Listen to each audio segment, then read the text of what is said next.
चलो इस नया साल मैं तुम लोगों को एक कहानी सुनाता हूँ। एक राहुल नाम का स्टूडेंट था जो एक नीट एस्पायरेंट था। उसके पास सारे रिसोर्सेस थे, उसके पास बुक्स थी, उसके पास मॉड्यूल्स थी, उसके पास लेक्चर्स थे और वो अच्छा खासा मेहनती भी था। पर फिर भी उसके मॉक टेस्ट में नंबर नहीं आते थे और वो इसी कारण हमेशा परेशान रहता था। तो इस नया साल उसने सोचा चलो मैं और ज्यादा मेहनत करता हूँ। उसने रिजोल्यूशन लिया कि मैं और ज्यादा मेहनत करता हूँ, शायद मैं आलसी कर रहा हूँ। तो उसने और ज्यादा मेहनत करना चालू कर दी और अगले एक साल तक उसने बहुत मेहनत से अच्छे से नीट की तैयारी करी। एक साल बाद जब उसके एग्जाम हुई तब भी वो नीट क्लियर नहीं कर पाया। अब इसमें गलती क्या हुई? क्या उसने मेहनत नहीं की थी? नहीं, मेहनत ही तो था वो। इसमें गलती थी प्लानिंग की, सही माइंडसेट ना होने की। और ये कहानी सिर्फ राहुल की नहीं है, ये कहानी इंडिया के कई सारे नीट एस्पायरेंट्स की है जिन्हें पता ही नहीं होता इस जर्नी को टैकल कैसे करना है, इस जर्नी को अप्रोच कैसे करना है, किन चीजों पे फोकस करना है और किन चीजों पे नहीं। और इन्हीं कारण से इतनी सारा मेहनत करने के बाद भी 99% लोगों का सिलेक्शन नहीं हो पाता।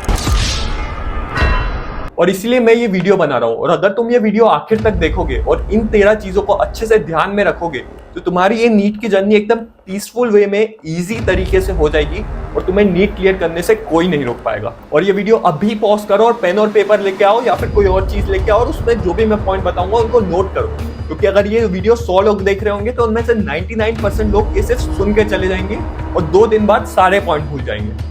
मैं ये नहीं चाहता, इसलिए तुम ये सारे पॉइंट्स अच्छे से नोट करो और ये वीडियो आखिर तक देखना। अगर तुम मुझे नहीं जानते तो hello guys, I am Jaivardhan Singh, I am a second year MBBS student at AIIMS. तो बिना टाइम वेस्ट करे वीडियो स्टार्ट करते हैं। पहली चीज जिसकी अपन बात करेंगे वो होगा एनसीईआरटी डिलेमा। इसमें अपन बात करेंगे बायो के एनसीईआरटी की। पेपर क्या सिर्फ एनसीईआरटी से आता है? सिर्फ एनसीईआरटी पढ़नी है या फिर कुछ और भी पढ़ना है?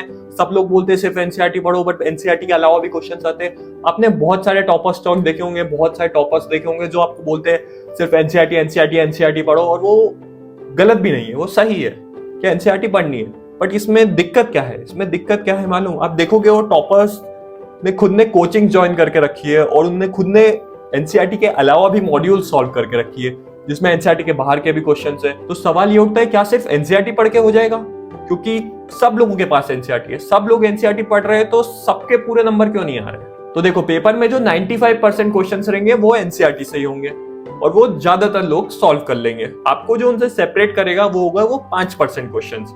इसीलिए ये सब लोग मॉड्यूल्स और ये सब पढ़ते हैं। दिक्कत क्या होती है? आप जो भी कोचिंग ज्वाइन करे हुए होते हो, लेक्चर्स ज्वाइन करे हुए होते हो, उन सब में एनसीईआरटी के अलावा भी बहुत सारी चीजें पढ़ाते हैं। मॉड्यूल्स में भी उनकी बहुत सारी चीजें दी हुई रहती है और जो उनके मॉक टेस्ट रहते हैं उनमें सिर्फ एनसीईआरटी से नहीं आता है, उनमें मॉड्यूल से आता है, उनके लेक्चर्स पे आता है। तो इसलिए आपको सब कुछ पढ़ना पड़ता है और बच्चे इसी चक्कर में, उन मॉक टेस्ट में मार्क्स देने के चक्कर में एनसीईआरटी को पूरी तरह इग्नोर कर देते हैं। उन्हें लगता है कि इससे नंबर तो आ रहे हैं, मॉड्यूल्स लेक्चर्स इनसे ही तो नंबर आ रहा है, तो यही पढ़ना चाहिए। बट वो पूरा एनसीईआरटी को इग्नोर कर देते हैं और फिर जब नीट एग्जाम आती है तब एनसीईआरटी की लाइन उठा के आ जाता है क्वेश्चन और वो कर नहीं पाते। तो इसका सोल्यूशन क्या है? सोल्यूशन ये है कि जो भी तुम्हें पढ़ा रहे हैं, जितनी भी चीजें पढ़ा रहे हैं, एनसीईआरटी के अलावा भी जो पढ़ा रहे हैं वो सब भी तुम पढ़ो, वो सब भी तुम अच्छे से समझो और याद करो, क्योंकि वो जो भी एनसीईआरटी के टॉपिक्स है ना उनको अच्छे से लर्न करने में, उनका कॉन्सेप्ट समझने में ये सब चीजें मदद करती है। और जब तुम्हारी एग्जाम पास आ जाए, जब नीट एग्जाम तुम्हारी पास आने लग जाए, तब तुम्हें फुल एनसीईआरटी पे फोकस करना है और सिर्फ तुम्हें एनसीईआरटी पढ़नी है बायो की। और जितने भी तुम्हारे एक्स्ट्रा पॉइंट्स रहेंगे जो आ सकते हैं एग्जाम में, जो एनसीईआरटी के बाहर है, वो उस टाइम तुम्हारे मॉक टेस्ट के क्वेश्चंस में आते रहेंगे और वो तुम्हारे पूरे सारे क्वेश्चंस एनसीईआरटी के अलावा वाले भी मॉक टेस्ट में कवर हो जाएंगे। तो जब तक तुम्हारा सिलेबस कंप्लीट नहीं हो रहा है तब तक तुम्हें एनसीईआरटी के साथ साथ बाकी जो चीजें पढ़ा रहे हैं उन पे भी फोकस करना है। Once your syllabus is complete तब तुम्हें सिर्फ एनसीईआरटी पे फोकस करना है और बाकी सारे क्वेश्चंस तुम्हारे मॉक टेस्ट और बाकी टेस्ट उनमें कवर हो जाएंगे। You should be the master of your phone, not a slave, not even a friend. अभी के टाइम में स्टूडेंट्स के लिए उनका फोन उनका सबसे बड़ा डिस्ट्रैक्शन है। अगर आप सोच रहे हो आप सेल्फ कंट्रोल करके फोन के डिस्ट्रैक्शन से बच सकते हो तो आप गलत हो। आपके फोन में जितने भी सोशल मीडिया एप्स है, यूट्यूब हो गया, इंस्टा हो गया, ये वर्ल्ड के टॉप क्वालिटी इंजीनियर्स ने इस वे में डिजाइन करा है कि ये आपको डिस्ट्रैक्ट करके ही रहेंगे। इस वे में डिजाइन करा है कि आप इनको अटेंशन दे, आप इनको एक बार स्टार्ट करें तो आप बाहर ना आ पाए, आप इनको बीट नहीं कर सकते, it's impossible. So what's possible? आपको करना क्या चाहिए? सो फोन के डिस्ट्रैक्शन से बचने के लिए आपको ये 2 चीजें हमेशा ध्यान में रखनी है। इस न्यू ईयर ठान लो कि ये 2 चीजें तो करनी ही है। पहला, जितने भी आपके ऐप्स है सबके नोटिफिकेशंस बंद कर दो। एक भी ऐसा ऐप नहीं होना चाहिए जिसका नोटिफिकेशन ऑन हो, सबके नोटिफिकेशंस बंद होना चाहिए। एक नोटिफिकेशन, एक थिंग आपको डिस्ट्रैक्ट नहीं करनी चाहिए, सबके नोटिफिकेशंस बंद होने चाहिए। दूसरा, आप जो भी ऐप यूज करते हो, व्हाट्सएप हो गया, यूट्यूब हो गया, इंस्टा हो गया, कोई भी आपका होम स्क्रीन पे नहीं रहना चाहिए, एक भी ऐसा ऐप आपका होम स्क्रीन पे नहीं रहना चाहिए। आपको ऐसा नहीं लगना चाहिए फोन खोलते हुए कि चलो इंस्टा चेक कर लेता हूँ, किसी ने मैसेज करा था, चलो यूट्यूब चेक कर लेता हूँ हल्का सा। कोई भी ऐसा ऐप आपके होम स्क्रीन पे नहीं होना चाहिए। So let's move on to resolution number 3, positive self talk. तो देखो होता क्या है कि तुम इतनी बड़ी एग्जाम की तैयारी कर रहे हो, कितने सारे लोग दे रहे हैं, इतना ज्यादा कंपटीशन है, 26 लाख 27 लाख लोग दे रहे एग्जाम। तो इससे तुम्हारे ऊपर बहुत सारे एक्सपेक्टेशंस रहते हैं और प्रेशर रहता है। तुम्हारे घर वालों को भी तुमसे एक्सपेक्टेशंस रहते हैं, तुम्हें खुद पे भी खुद से एक्सपेक्टेशंस रहते हैं, और इन सब के वजह से तुम्हें खुद पे बहुत हार्ड हो जाते हो। तुम खुद पे इतना हार्ड हो जाते हो कि तुम छोटी छोटी चीजों को मतलब ज्यादा ही सीरियसली ले लेते हो। कभी तुम्हारा पढ़ने में लेट हो गए तुम, कभी तुमसे कोई छोटी मोटी गलतियां हो गई, लेट हो गए आने में, तो उसके बारे में तुम सोचने लग जाते हो और अपना टाइम उधर और ज्यादा वेस्ट कर देते हो। तो इन छोटी मोटी चीजों पे ना इतना ज्यादा आपको हार्ड होने की जरूरत नहीं है खुद पे। और बहुत बार आप लोग गलतियां भी करते हो, या फिर आपको आपकी बुरी आदतें भी सुधारनी पड़ती है। आपको पता लगता है कि मैं आलसी हूँ, या फिर मैं क्या गलती कर रहा हूँ। ये सब करने से भी तुमको खुद पे गुस्सा आता है कि मैं ये कैसे कर सकता हूँ, मेरे पे इतनी सारी एक्सपेक्टेशंस है, मैं ऐसे टाइम वेस्ट नहीं कर सकता, ऐसी गलतियां करना अफोर्ड नहीं कर सकता। ये सब सोच के तुम्हें खुद पे गुस्सा आता है और तुम खुद से एक नेगेटिव सेल्फ टॉक करते हो। तुम्हें खुद पे गुस्सा आता रहता है तुम्हारा, इसलिए हमेशा मूड भी बेकार रहता है और इससे सिर्फ हार्म होता है। इससे लोग साथ ही साथ सेल्फ हार्म भी करते हो। लोगों खुद को थप्पड़ मार देते हैं कि पढ़ाई क्यों नहीं कर रहा है, और खुद को थप्पड़ मारने लग जाते हैं। इससे कुछ फायदा नहीं है, इससे सिर्फ नुकसान ही होना है तुम्हारा। थोड़े टाइम के लिए तुम ये कर भी लोगे कि स्टार्टिंग में कि तुम्हारा मन नहीं लगता, तुम नखरे करते हो, तो तुम्हें समझ लो तुमने थोड़ा हेट करके खुद को सुधार भी लिया थोड़ा, बट वो लॉन्ग टाइम तक नहीं टिकेगा। वो सिर्फ थोड़े टाइम के लिए हो सकेगा। अगर लॉन्ग टाइम में वो करोगे तो तुम डिप्रेशन में चले आओगे, तुम फेड अप हो जाओगे, तुम्हें जर्नी अच्छी नहीं लगने लग जाएगी, क्योंकि तुम खुद से ही नाराज होगे। तुम्हारी दूसरों को छोड़ो, खुद से रिलेशनशिप पूरी बिगड़ी हुई रहेगी। तुम खुद की तारीफ ही नहीं कर पाओगे। तुम आईने में देख के खुद को लूजर समझोगे। तुम सोचोगे हमेशा मेरे साथ ही ऐसा क्यों होता है, मैं ही ऐसा क्यों करता हूँ, हमेशा इतनी सारी गलतियां क्यों करता हूँ, मैं टाइम पे क्यों नहीं करता, मैं कभी कभी मैं ऐसा लेट हो जाता हूँ, मैं लेट क्यों सोता हूँ, कभी मैं ऐसा क्यों करता हूँ। अरे इतना हार्ड होने की जरूरत नहीं है खुद पे। हमेशा खुद की बेइज्जती करने की, खुद को नीचा फील कराने की, ये सब मोटिवेशन के लिए खुद को नीचा फील कराने की, खुद का ईगो हर्ट करने की हमेशा जरूरत नहीं है। कभी कभी ठीक है, बट पॉजिटिव सेल्फ टॉक रखो। At the end long term में तुम्हारा पॉजिटिव सेल्फ टॉक ही मैटर करता है। तुम्हें क्या लगता है जो टॉपर्स थे, जिनकी AIR 1 आई है, जितने भी टॉपर्स थे, क्या वो गलतियां नहीं करते थे? वो गलतियां करते थे, वो लेट भी होते थे, कभी उन्हें सोने में देरी होती थी, कभी उनका शेड्यूल से काम नहीं होता था, उनके भी बैड डेज जाते थे। बट डिफरेंस क्या था? उनका पर्सपेक्टिव। उन्हें मालूम था कि these things are bound to happen. इंसान है भाई, गलती हो जाती है, रोबोट थोड़ी ना है। माफ कर दो खुद को, काइंड रहो खुद पे, जर्नी अच्छे से जाएगी और तुम्हारे मार्क्स भी अच्छे आएंगे। अगर खुद को हेट करते रहोगे तो तुम भले ही थोड़ा टाइम के लिए पढ़ाई कर लो, but in the long term तुम डिप्रेशन में चले जाओगे और तुम्हारा फेड अप हो जाओगे और तुम्हारा मूड खराब रहेगा हमेशा। कुछ मतलब नहीं खुद को हेट करने से। खुद से हमेशा अच्छी बातें करो, खुद की हमेशा तारीफ करो, खुद को आईने में देख के तुम्हें खुद पे हमेशा प्राउड फील होना चाहिए। भले ही सब कुछ बेकार हो रहा हो, भले ही चीजें थोड़ी तुम्हारे कंट्रोल में ना हो, बट तुम्हें पता होना चाहिए कि मैं ये कंट्रोल में कर लूंगा या कर लूंगी। तुम्हारे अंदर वो पॉजिटिविटी होनी चाहिए, ठीक है। Next and one of the most important point is make a schedule. Make a monthly schedule, make a weekly schedule and also make a daily schedule. तो ये चीज मैं तुम्हें एक एग्जाम्पल से समझाता हूँ। देखो मेरे हर 21 दिन में मॉक टेस्ट हुआ करते थे। तो मैं क्या करता था, एक व्हाइट शीट ऑफ पेपर लेता था। वो व्हाइट शीट ऑफ पेपर में तुम डेट्स डालना चालू करो, 1 2 3 4 से लेके 21 तक, और एक साइड सारे टॉपिक्स लिखो कि एग्जाम में आपके क्या क्या आ रहा है, उस टेस्ट में क्या क्या आ रहा है। वो सारे टॉपिक्स या जो भी वो है चैप्टर्स, उन सबको लिखो एक साथ। फिर क्या करना है तुम्हें, जैसे तुम्हारे पास 3 हफ्ते, ठीक है, अब तुम डिवाइड करो कि पहले हफ्ते क्या करना है। जैसे पहले हफ्ते तुम्हें क्लास में करंट पढ़ा रहे तुम्हें उस पर ही फोकस करना है और इससे रिलेटेड ही टॉपिक्स पढ़ने, उससे क्वेश्चंस पढ़ने। अगले हफ्ते जो तुमको मे बी टेस्ट से रिलेटेड पढ़ना है, टेस्ट से रिलेटेड जो तुम्हारा बैकलॉग है वो तुम्हें पढ़ना है, फिर वो पढ़ा। फिर अगले हफ्ते के मे बी लास्ट 3 डेज तुमको पूरा टेस्ट का वापस रिवाइज करना है, तो वो तुम अपने पूरे शेड्यूल में 1 से लेके 21 तक की जो भी डेट्स आपकी अगले 21 दिन की वो डालो, और उन सब में अपने सब्जेक्ट्स, टॉपिक सब कुछ फिट करो, एक रफ आइडिया क्रिएट करो, ठीक है। ज्यादा परफेक्शन रखने की जरूरत नहीं है, एक रफ शेड्यूल तैयार करो। ये हो गया तुम्हारा मंथली शेड्यूल। अब देखो जैसे ही तुम्हारा एक हफ्ता खत्म हो रहा है, तुमको देखना है कि तुमने पिछले हफ्ते में क्या क्या किया। क्या तुमने जो चीजें मंथली शेड्यूल में अलोकेट करी थी वो हो पाई तो ठीक है, जो नहीं हो पाई उनको अगले हफ्ते में डालो या उसके अगले हफ्ते में डालो, और अगले हफ्ते का प्लान बना लो कि अगले हफ्ते में क्या क्या करना है। इस दिन ये करना है, इस दिन ये करना है, इस दिन ये करना है, ठीक है। इसके बाद बारी आती है आपके डेली शेड्यूल की। मोस्ट प्रिफरेबली सोने से पहले ही आपके अगले दिन का शेड्यूल आपका बन जाना चाहिए कि आपको सुबह उठ के ये ना सोचना पड़े कि आज क्या करना है। सोने से पहले ही आपका शेड्यूल बन जाना चाहिए। अब तुम्हारी मर्जी, तुमको टाइम टेबल बनाना है बनाओ, टाइम टेबल नहीं बनाना है मत बनाओ। दोनों चीजें अच्छे से काम करती है, दोनों चीजें करके टॉप रैंक्स लाई है लोगों ने। तुम्हें टाइम टेबल नहीं भी बनाना है तो कोई दिक्कत नहीं है, कम से कम तुम इतना लिख लो कि आज मेरे को ये 4 चीजें करनी है जो मैंने बताई थी, उनको एक बार देख लो कि मेरे को ये 4 चीजें करनी थी, तो मेरे को ये तुम्हारे दिमाग में रहेगी कि तुम्हें ये 4 चीजें करनी है। और ये तुम्हें हर रोज सोने से पहले करना है, तो तुम्हारा अगला दिन का पूरा क्लियर रहेगा कि तुम्हें क्या क्या करना है, और तुम्हारा सोचने में टाइम वेस्ट नहीं होगा। और तुम्हें पता भी रहेगा कि हाँ मैं सच में काम कर रहा हूँ, हाँ ये चीजें टेक ऑफ हो रही है, ये चीजें कंप्लीट हो रही है, तुम्हें पता रहेगा। और इसमें ज्यादा दिमाग लगाने की जरूरत नहीं है, ज्यादा परफेक्शन डालने की जरूरत नहीं है शेड्यूल में।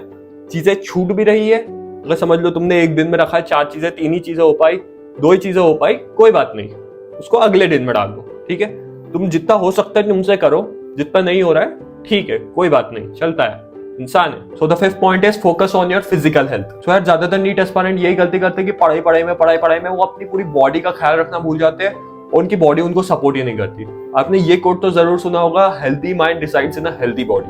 तो दिक्कत क्या होती है कि जब लोग ज्यादा से पढ़ते रहते, मूवमेंट ही नहीं करते, तो उनके बॉडी में बहुत सारी प्रॉब्लम्स होती है। जैसे जब मैं 11th क्लास में था, मेरा बहुत ज्यादा बैक एक होता था, मेरा नेक एक होता था, सब कुछ सिर्फ बैठे रहने की वजह से, क्योंकि मैं कोई एक्सरसाइज नहीं करता था और डाइट पे भी ध्यान नहीं देता था। तो इस वजह से मुझे बहुत सारी प्रॉब्लम्स हुई 11th में। और मैं जब 12th में आ गया तब भी मैं एकदम फिटनेस पे ध्यान नहीं देता था, ना मैं डाइट पे ध्यान देता था कभी, ना मैं एक्सरसाइज पे ध्यान देता था, कुछ नहीं ध्यान देता था। और इसी कारण से मैं कुछ ऐसा दिखता था, मत ही पूछो, बहुत ही टफ टाइम था। और जैसे ही एग्जाम पास आने लगती है तुम्हारे ऊपर प्रेशर आने लगता है, और ये सब लोग ये प्रेशर नहीं झेल पाते हैं। मैं भी ये प्रेशर ढंग से नहीं झेल पाया था, क्योंकि मेरी बॉडी ही तैयार नहीं थी। भले ही मैं माइंड कितना भी स्ट्रॉन्ग कर लूं, मेरी बॉडी तैयार नहीं थी। ऐसी बॉडी कैसे प्रेशर चलेगी। इन कोचिंग्स में जितने भी बच्चे नीट की तैयारी कर रहे हैं, या आपके जो भी दोस्त आपने देखा होगा, उनमें बहुत सारों को बहुत सारी हेल्थ प्रॉब्लम्स होगी, या बहुत सारे फिट नहीं होंगे, कोई भी फिट नहीं होगा, तो उनको ये बहुत ज्यादा आगे जाके दिक्कत देने वाला है। जैसे ही एग्जाम पास आएगी वो चीजें दिक्कत देने वाली है। तो अगर आपको इस दिक्कत में नहीं आना है तो अभी से एक्सरसाइज पे ध्यान देने लग जाओ, अभी से अपनी डाइट अच्छी देने लग जाओ, प्रोटीनेशियस डाइट लेने लग जाओ, और थोड़ा तो मेंटेन करो। मैं ये नहीं कह रहा हूँ कि तुम दिन भर ये करो, कम से कम दिन का 1 घंटा तो तुम ये सब कर सकते हो। तुम मुझे इंस्टा पे फॉलो कर सकते हो, इस पे तुम्हें मैं एक्सरसाइजेस बता दूंगा तुम क्या कर सकते हो। सो मैंने एक और यूट्यूब चैनल भी खोला है जिसमें मैं एंटरटेनमेंट से लेके एकदम खतरनाक चैलेंजेस से लेके फिटनेस से लेके सब कुछ डालने वाला हूँ। और फिटनेस का आपको अगर कुछ भी देखना है तो आप वो चैनल ज्वाइन कर सकते हैं, उसका लिंक मैं आपको डिस्क्रिप्शन में दे दूंगा, साथ ही साथ पिन कमेंट में भी दे दूंगा। तो अगर आपको कुछ भी फिटनेस से रिलेटेड चाहिए तो आप वो चैनल जरूर ज्वाइन कर लेना, इससे तुम्हारा ही फायदा होगा और तुम्हारी प्रोडक्टिविटी बढ़ेगी। The next thing is don't give your attention to negative और टॉक्सिक पीपल। लाइक अगर आपके कोई दोस्त है जो आपका मजाक उड़ाते हैं, या आपको डिमोटिवेटेड फील कराते हैं, या आपको नीचा दिखाते हैं, तो आप जितना जल्दी हो सके उनको अपनी लाइफ से कट ऑफ कीजिए। और जरूरी नहीं है कि ये आपके फ्रेंड्स ही हो, या आपके रिलेटिव्स हो सकते हैं, या आपका पार्टनर हो सकता है, या आपके पेरेंट्स तक भी हो सकते हैं। तो जब भी अगर आपको कोई नेगेटिव चीजें बोल रहे हैं, जैसे बोल रहे हैं कि तुम्हारा नहीं हो पाएगा, तो तूने देखा है, खुद को कभी देखा है, तुम्हारा कभी नहीं हो सकता सिलेक्शन, तो क्या डॉक्टर बनेगा, या कुछ भी आपको कुछ भी नेगेटिव बोल रहे हो, तो आपको क्या करना है, एक कान से सुनना है, दूसरे कान से निकाल देना है। ठीक है, और नहीं निकल पाओ तो ये जो हंस रही है दुनिया मेरी नादानियों पे ताने कस रही है दुनिया मेरी नाकामियों पे, पर मैं काम कर रहा हूँ। समझ गए? काम करते रहो, आखिर में सबकी बोलती बंद हो जाएगी, सब आखिर में ताली मारेंगे।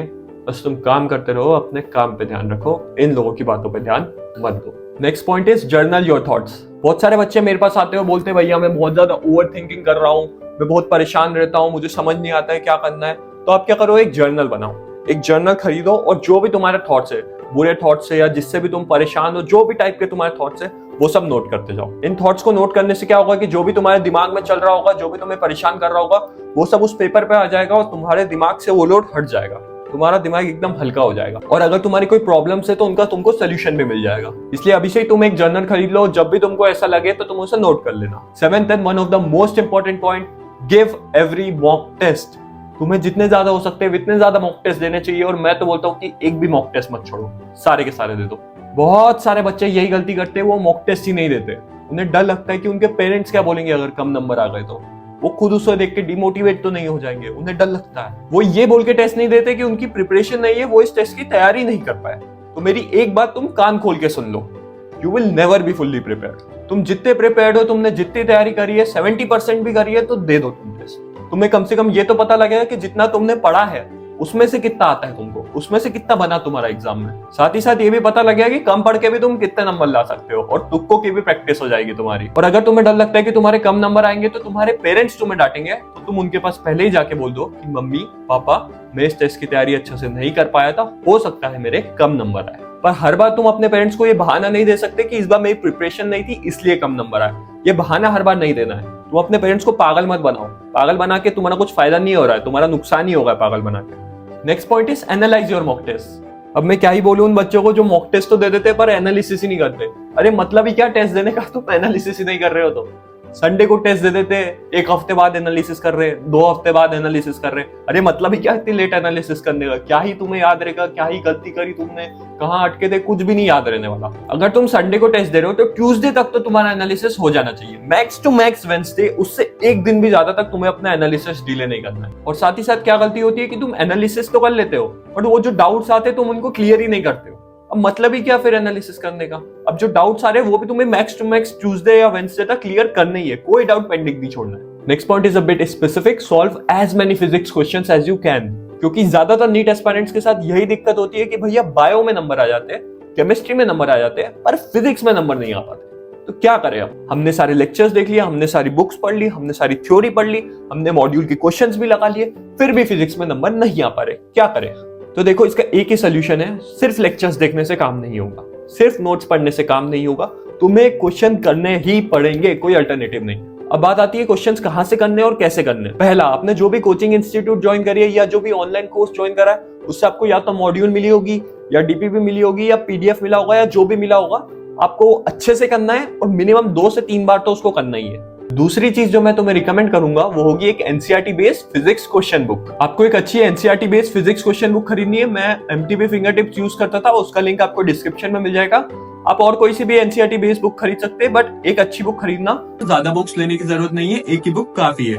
आप उसी एक बुक को बार बार सॉल्व करो, उसको 2 बार सॉल्व करो और जो भी गलती हो रही है उनको नोट करो और उस बुक को वापस सॉल्व करो। उससे आपका टाइम इंप्रूव होगा, उससे आप कम टाइम में ज्यादा क्वेश्चंस कर पाओगे। Third thing that I would recommend is HCV and DCP. ये दोनों चीजें पूरी तरह से ऑप्शनल है, बिल्कुल कंपलसरी नहीं है। आप करना चाहो तो करो, नहीं करना है मत करो। ये डेफिनेटली हेल्पफुल है, पर अगर तुम इन्हें सॉल्व कर रहे हो तो याद रखना कि इन्हें पूरा सॉल्व नहीं करना है, इसमें बहुत ज्यादा टाइम जाएगा। इन्हें पूरा सॉल्व नहीं करना है। जो जो आपके टॉपिक्स है, जो जो कंसेप्ट आपको समझ में नहीं आए या जिन जिन टॉपिक्स के आप एक्स्ट्रा क्वेश्चंस करना चाहते हो, उन्हीं टॉपिक्स को आप एचसीवी या डीसीपी से कर सकते हो। तो अगर आप दिन भर पढ़ पढ़ के बोर हो गए होंगे या फिर आपको किसी चीज का स्ट्रेस होगा या आपका मूड खराब होगा, और इन सब चीजों के बीच में आपके पास अगर कोई ऐसी चीज होगी जिसे करके आपको मजा आता है, जिसे करके आपका इन सब चीजों का दिमाग से बोझ हट जाता है, ऐसी कोई हॉबी होगी, तो ये आपकी नीट की जर्नी में बहुत ज्यादा हेल्प करने वाली है। क्योंकि जैसे जिस चीज में तुम्हारी हॉबी है तुम उसको थोड़ी देर करोगे तो उससे तुम्हारा माइंड एकदम फ्रेश हो जाएगा और उसके बाद तुम वापस शांति से अच्छे माइंड के साथ, हैप्पी माइंड के साथ पढ़ पाओगे।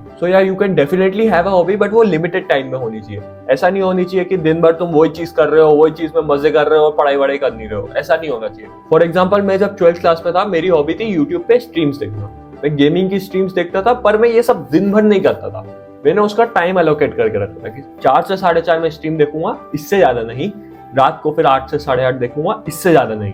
तो टाइम अलॉट करो और आराम से देखो जो करना है तुम्हें। So the next point is overcoming overthinking. क्योंकि बहुत सारे बच्चे होते हैं, बहुत सारे नीट एस्पिरेंट होते हैं जिनकी यही दिक्कत रहती है कि भैया मैं बहुत ज्यादा ओवरथिंक करता हूँ, मैं बहुत ज्यादा सोचता हूँ, और इसी कारण वो अपना बहुत सारा टाइम वेस्ट कर देते हैं और उनका सिलेक्शन नहीं हो पाता। सो मैंने दोनों फेजेस देखे। जो बंदा ओवरथिंकिंग नहीं करता है उसकी कितनी अच्छे से प्रोसेस जाती है, और जो बंदा ज्यादा ओवरथिंकिंग करता है उससे क्या क्या नुकसान होते हैं। सो मैंने दोनों फेजेस से अच्छे से वाकिफ हूँ। सो इसलिए अब मुझे ये भी पता लग गया है कि ओवरथिंकिंग क्यों होती है, उसके क्या क्या कारण होते हैं और इससे कैसे बाहर निकल सकते हैं। सो देखो, ओवरथिंकिंग कट टू कट इन 3 चीजों के कारण होती है। पहला, या तो आप फ्यूचर के बारे में बहुत ज्यादा सोचते हो, आप बहुत ज्यादा टेंशन लेते हो कि मेरा पता नहीं एग्जाम में क्या होगा, मेरी एग्जाम क्लियर नहीं हुई तो क्या होगा, अगर मेरे नंबर नहीं हुए तो मेरे पेरेंट्स का क्या होगा, ये सोच सोच के आप बहुत टेंशन लेते हो। दूसरा, या तो आप पास के बारे में बहुत सोचते हो कि मेरी पूरी 11th चली गई, मैं कुछ नहीं कर पाया, मैंने इतना टाइम वेस्ट कर दिया, अब तो कुछ नहीं हो सकता, भगवान अब क्या होगा मेरा, और उस पर बहुत ज्यादा रिग्रेट करते हो। और तीसरा ओवरथिंकिंग का कारण ये होता है when you are not able to do things you know you can have some control over. जब तुम वो चीजें नहीं कर पाते जो तुम्हें पता है तुम कर सकते हो, जो तुम्हें करनी चाहिए, जब तुम वो चीजें नहीं कर पाते हो, इससे भी तुम्हें ओवरथिंकिंग होती है। फॉर एग्जांपल, अगर आपको 6 घंटे पढ़ना है और आप 4 ही घंटे पढ़ पाए, 2 घंटे आपने क्या किया, 2 घंटे आपने रील्स देखी, 2 घंटे आपने शॉर्ट्स देखे, आपने टाइम पास करा, आप इधर उधर घूमने चले गए, तो उसके बाद आपको स्ट्रेस होगा, उसके बाद आपको ओवर थिंकिंग होगी, क्योंकि आप पढ़ ही नहीं पाए, आपने काम नहीं करा। अगर आप देखोगे कोई 13-14 घंटे पढ़ रहा है, जो बंदा 13-14 घंटे पढ़ रहा है ना, उसको कभी ओवर थिंकिंग नहीं होती, उसको कभी स्ट्रेस नहीं होता, क्योंकि उसके पास टाइम ही नहीं है ये सब चीजें करने का। सो ओवर थिंकिंग कब होती है? जब तुम्हारे पास बहुत ज्यादा फ्री टाइम रहता है, तुम्हारे पास कुछ करने को ही नहीं रहता, तो तुम ओवर थिंक करते हो। तो खुद को बिजी रखो हमेशा, ठीक है? और ओवर थिंकिंग बहुत ज्यादा एडिक्टिव होती है, ये मैंने खुद एक्सपीरियंस करा है, और जो लोग ओवर थिंक करते हैं वो रिलेट भी कर पा रहे होंगे। उनके लिए बहुत ज्यादा मुश्किल होता है वो अर्ज को रेजिस्ट करना, वो रिग्रेट करने की अर्ज को रेजिस्ट करना, फ्यूचर का टेंशन लेने की अर्ज को रेजिस्ट करना उन लोगों के लिए बहुत ज्यादा मुश्किल होता है, और इसी कारण उनका बहुत सारा टाइम भी वेस्ट होता है और उनका दिमाग भी बहुत ज्यादा खराब होता है। और ये एडिक्शन एकदम से नहीं आता, ये addiction time to time develop होता है, तुम्हारे हैबिट्स की वजह से डेवलप होता है, तुम्हारे नेगेटिव सेल्फ टॉक की वजह से डेवलप होता है। तुम लाइफ को और नीट को कुछ ज्यादा ही सीरियस ले लेते हो और तुम ज्यादा ही परफेक्शनिस्ट बनने के पीछे भागते हो, उसकी वजह से ये सब डेवलप होता है। तो तुम्हें क्या करना चाहिए इसके लिए? जैसा मैंने बताया तुमको कि लाइफ को इतना ज्यादा सीरियसली मत लो, नीट को इतना ज्यादा सीरियसली मत लो, तुम सिंसियर लो, तुम जितना पढ़ सकते हो, जितना तुम मेहनत कर सकते हो उतनी करो, उससे तुम्हारी ओवर थिंकिंग और कम होगी। और फिर भी अगर कम नहीं हो रही है तो तुम मेडिटेशन करना स्टार्ट करो। मेडिटेशन करने से तुम्हारे सारे थॉट्स और तुम्हारे माइंड तुम्हारे कंट्रोल में आएंगे, तो उससे तुम्हारी ओवर थिंकिंग भी कम होगी। 13th and the last point, take it easy, make it easy. जैसे मैंने बोला, नीट को इतना सीरियसली मत लो, take a chill pill, sincere रहो, सीरियस होने की कोई जरूरत नहीं है, आराम से होगा, सब कुछ हो जाएगा, सब कुछ मैनेज हो जाएगा, आराम से तुम्हारी रैंक आ जाएगी, अच्छी रैंक आ जाएगी, मत चिंता करो। भगवान पे भरोसा रखो, भगवान पे भरोसा रखो कि वो जो करेंगे अच्छे से करेंगे। खुद पे भरोसा रखो कि मैं कर लूंगा या मैं कर लूंगी, जो भी होगा, जो भी दिक्कत आएगी मैं सब कुछ सॉल्व कर लूंगा, जो भी प्रॉब्लम्स आएगी हम देख लेंगे, खुद पे भरोसा है अपने को। तो इसी नोट के साथ अपन ये वीडियो खत्म करते हैं। एंड मैं जानता हूँ कि ये वीडियो बहुत ज्यादा लंबी हो चुकी है, और फिर भी आखिर तक बने रहने के लिए आपका बहुत बहुत बहुत शुक्रिया। एंड आई होप कि आपको ये वीडियो देख के कुछ सीखने को मिला होगा और आप इस जर्नी को एक नए पर्सपेक्टिव से देखोगे।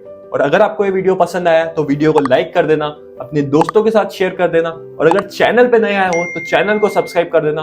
और जाते आते कमेंट बॉक्स में लिख के जाना कि इस नए साल में अपनी ये सारी बुरी आदतें छोड़ दूंगा और नीट फोड़ के रहूंगा। I wish you a very very happy new year, and I wish कि आपका ये साल बहुत ज्यादा खुशियों से भरा रहे और आप नीट टॉप रैंक से क्लियर करें। So this is Jaivardhan Singh signing off.